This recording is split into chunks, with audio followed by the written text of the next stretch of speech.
All right, what's up, guys? Welcome to the third video of this series, teaching you guys basic ICT concepts. Now, um, first video was fair value gaps. Last video was liquidity sweeps. Now I'm going to be teaching you order blocks and breaker blocks.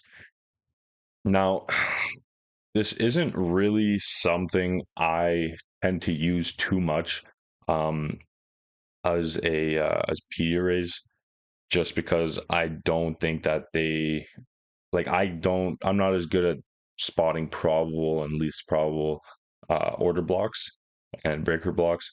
So um, I tend not to really use them. Now, that being said, I do notice in my setup sometimes they are used. Um, they just happen to be there, to say like on a lower time frame or something. But it's not something that really crosses my mind. It's not something that's, I'm like, oh, here's an extra confluence, got a order block, breaker block, whatever.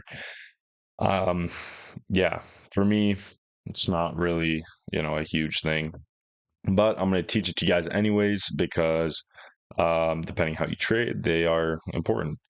Um, yeah, so basically, I'm going to go up here and I'm going to show you what an order block is. So an order block is basically, how do I explain this? It's, let's say you're in a downtrend. It's, let's say you have two candles, two bearish candles, then you have a bullish candle that also pulls into a fair value gap and then continues displacing down. So, for example, we would have like, I don't know. Here, let me do this. It would be something like this. Let's say you have a candle like this, and then you got another candle like this, and then you got a candle like this, right? Oops, looks kind of shit. Let me redo that. And you got a candle like this, right? And then let's say there's a fair value gap right here between these two. So let's say we took this one like that, and this is a fair value gap, right? And let's say I'm gonna change the colors of these actually because make it easier for you guys. So these are bearish candles. Whoops. Bearish candles, bearish candle. All right.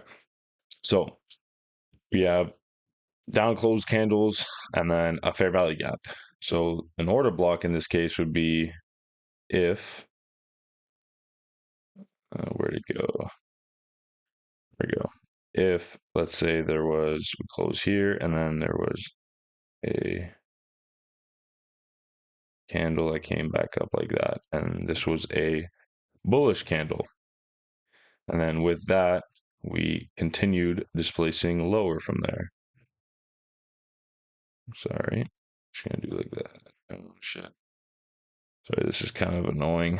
I don't have a mouse on me. All right, and then from there was just bearish candle. And let's say there was another one right here. All right.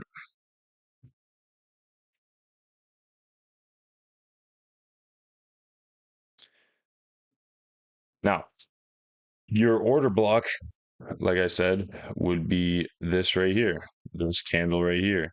And that would be your order block as long as the close candle tapped into some sort of fair value gap. Now this can be on any time frame, and it doesn't only have to be just one candle. It can be two candles, sometimes three. Depends. Um, but yeah, so as long as it pulls back and continues lower. Now, usually you use them, mark them out, wait for them to pull back in, and keep going. I'm gonna kind of try and find you an example of an order block. Um,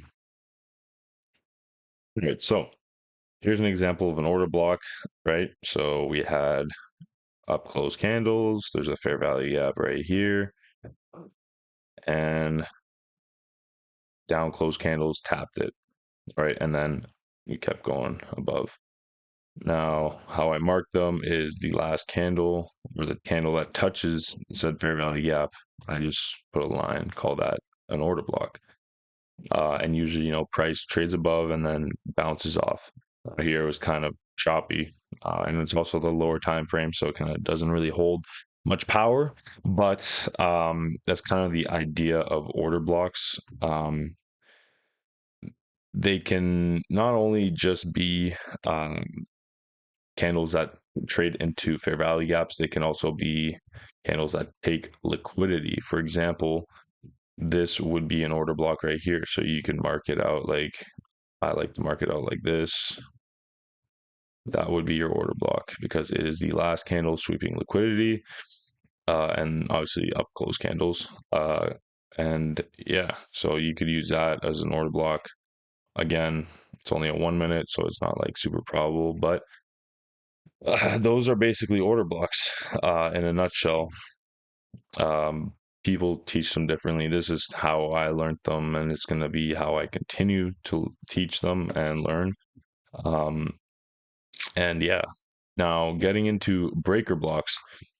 Breaker blocks are I don't even know how to explain. They're basically order blocks that fail. So they're failed order blocks. So for example, let's see if I can find an example of a breaker block. All right. So it's not the best example of a breaker block, but it's an example. So here we have, right? So we have, a leg of a bunch of bullish candles. What happens? Bearish candle taps into the fair value gap and we start displacing higher. Now, we did not break above the high of this here. We did not close above it neither. So what happens? This right here becomes a breaker block because it now traded below. Now you can use those as you can use failed order blocks as breaker blocks, and I personally don't like them.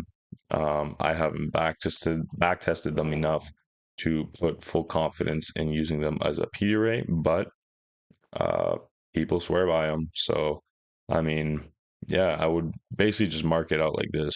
Essentially, it would just be like that. We close below it, and hypothetically, if this did hold, I would expect price to continue down, tap back into it, and move down. Yeah, so that would be an example of a breaker block. Not much of a fan of them, but still something that you guys need to understand and learn. Um, Other than that, I don't really have anything else for this. Um, Not things I use every day. So, yeah, but I still do recommend that you guys go on the charts and see if you can identify order blocks and breaker blocks. And if you need to refer back to the video, go ahead. But yeah, that's going to be it for today.